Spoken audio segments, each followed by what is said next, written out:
अस्सलाम वालेकुम स्टूडेंट्स, आज का lecture introduction to theory of automata and formal languages के बारे में है। इस सब्जेक्ट के अंदर हम तीन चीज़ें कवर करेंगे: languages, grammar and machines. Machines के अंदर हम कवर करेंगे finite state automata, push down automata and Turing machines and linear bound automata. Okay, finite state automata की दो टाइप्स हैं: deterministic finite state automata, non deterministic finite state automata. इसी तरह push down automata के अंदर deterministic and non deterministic है, फिर Turing machines है, फिर लीनियर बाउंड ऑटोमेटा है। ठीक है, लेट्स स्टार्ट आवर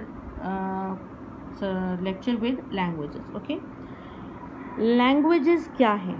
लैंग्वेज जो है वो टूल है कम्युनिकेशन का। ठीक है, जो टूल हम इस्तेमाल करते हैं कम्युनिकेट करने के लिए।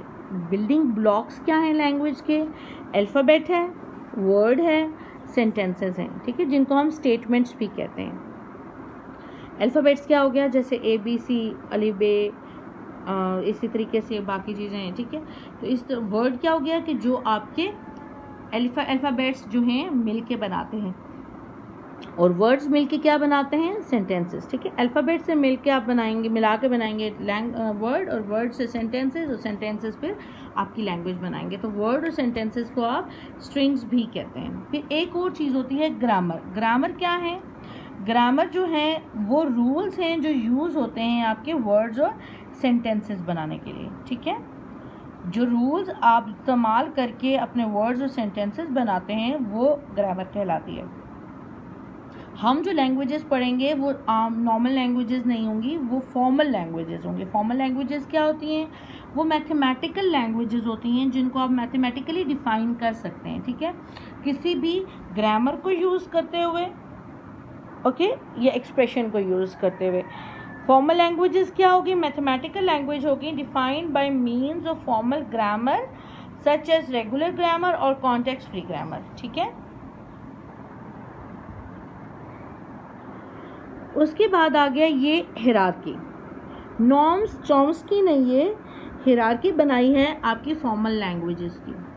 अगर आप देखें तो जो आउटर सर्कल है उसके ऊपर लिखा है रिकर्सिवली इनोमरेबल, उसके बाद कॉन्टेक्स्ट फ्री, फिर कॉन्टेक्स्ट सेंसिटिव, फिर फ्री, फिर रेगुलर। ये चार टाइप्स है लैंग्वेजेस की।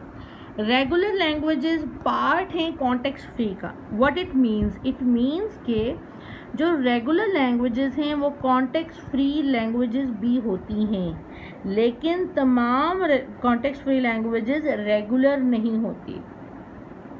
इसी तरीके से context free languages context free भी होती हैं, रेगुलर, उनमें से कुछ कॉन्टेक्स्ट फ्री भी होती हैं, कुछ रेगुलर भी होती हैं, लेकिन तमाम कॉन्टेक्स्ट सेंसिटिव, कॉन्टेक्स्ट फ्री और रेगुलर नहीं होती। इसी तरीके से द आउटर मोस्ट जो आपका रिकर्सिवली इनोमरेबल लैंग्वेजेस का है, उसमें क्या है कि उनमें से कुछ कॉन्टेक्स्ट सेंसिटिव होंगी, जिनमें से कुछ कॉन्टेक्स्ट फ्री होंगी और कुछ रेगुलर होंगी, लेकिन उनके अलावा भी कुछ लैंग्वेजेस होंगी जो कॉन्टेक्स्ट सेंसिटिव भी नहीं होंगी, लेकिन वो रिकर्सिवली इनोमरेबल हैं।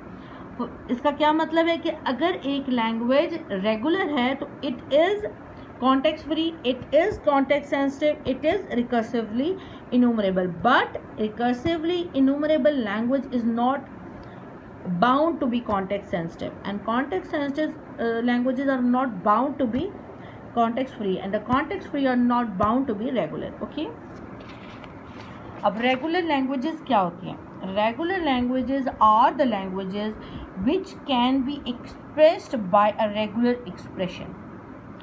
ठीक है, रेगुलर एक्सप्रेशन। और कॉन्टेक्स्ट फ्री क्या होती हैं? जो कॉन्टेक्स्ट फ्री ग्रामर से एक्सप्रेस की जाती हैं, जनरेट की जाती है। कॉन्टेक्स्ट सेंसिटिव क्या होती हैं? जो कॉन्टेक्स्ट सेंसिटिव ग्रामर से एक्सप्रेस की जाती हैं, जनरेट की जाती हैं। फिर रिकर्सिवली इनोमरेबल हो गई तमाम लैंग्वेजेस जिनके लिए ट्यूरिंग मशीन्स एग्जिस्ट करती हैं, वो रिकर्सिवली इनोमरेबल लैंग्वेजेस होती हैं। आप सबसे पहले लैंग्वेज के लिए रेगुलर एक्सप्रेशन बनाते हैं। अगर वो इससे एक्सप्रेस हो जाती हैं तो वेल एंड गुड, अगर नहीं होती तो आप ट्राई करते हैं कॉन्टेक्स्ट फ्री ग्रामर बनाने की। नहीं होता तो आप कॉन्टेक्स्ट सेंसिटिव ग्रामर बनाते हैं, नहीं होता तो फिर आप ट्यूरिंग मशीन बनाते हैं। ठीक है, यहाँ तक चीज़ समझ आ गई। उसके बाद let us do an example here.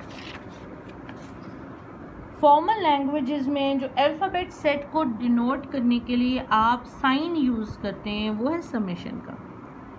Language को यूज़ करने के लिए आप एल डिनोट करने के लिए आप एल इस्तेमाल करते हैं। फॉर एग्ज़ाम्पल अगर आपका अल्फ़ाबेट सेट समेशन जो है वो इक्वल है, वो हैं ए और बी, मतलब दो सिंबल्स हैं।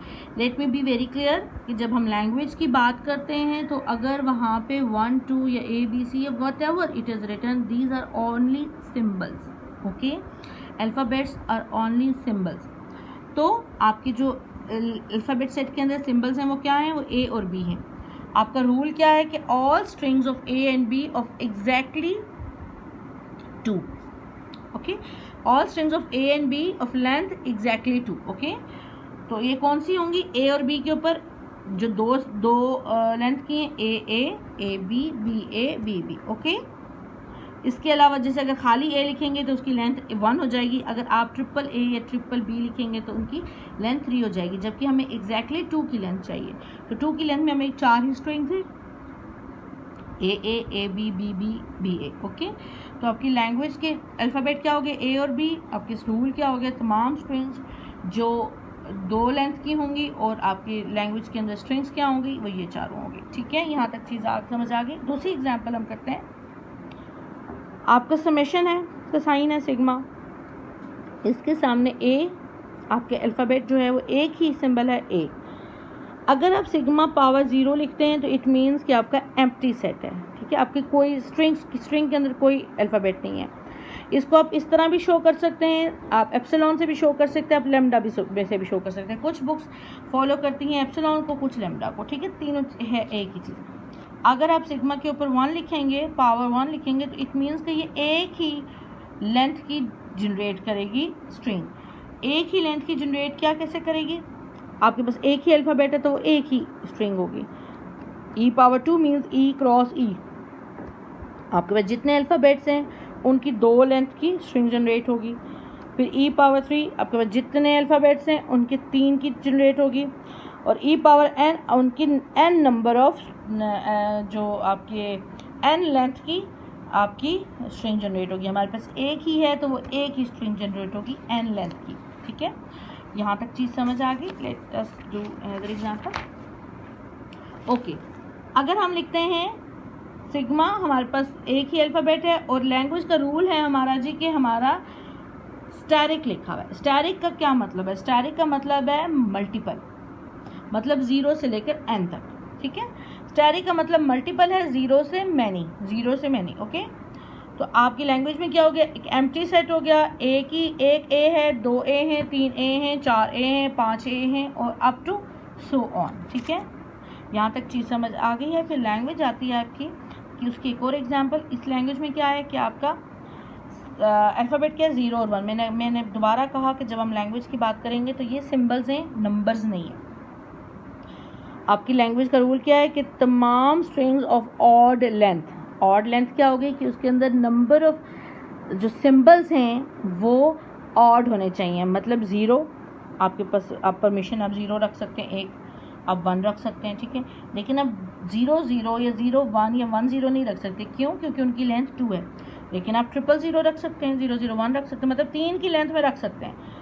4 की लेंथ में नहीं रख सकते, 5 की लेंथ में रख सकते हैं, 6 की लेंथ में नहीं रख सकते, 7 की लेंथ में रख सकते हैं। बाकी हमने कोई रूल नहीं लगाया है कि 1 इधर होगा, 2 इधर होगा, 1 इतने होंगे, 2 इतने होंगे। सिर्फ इतना है कि स्ट्रिंग की लेंथ ऑड होगी, ठीक है।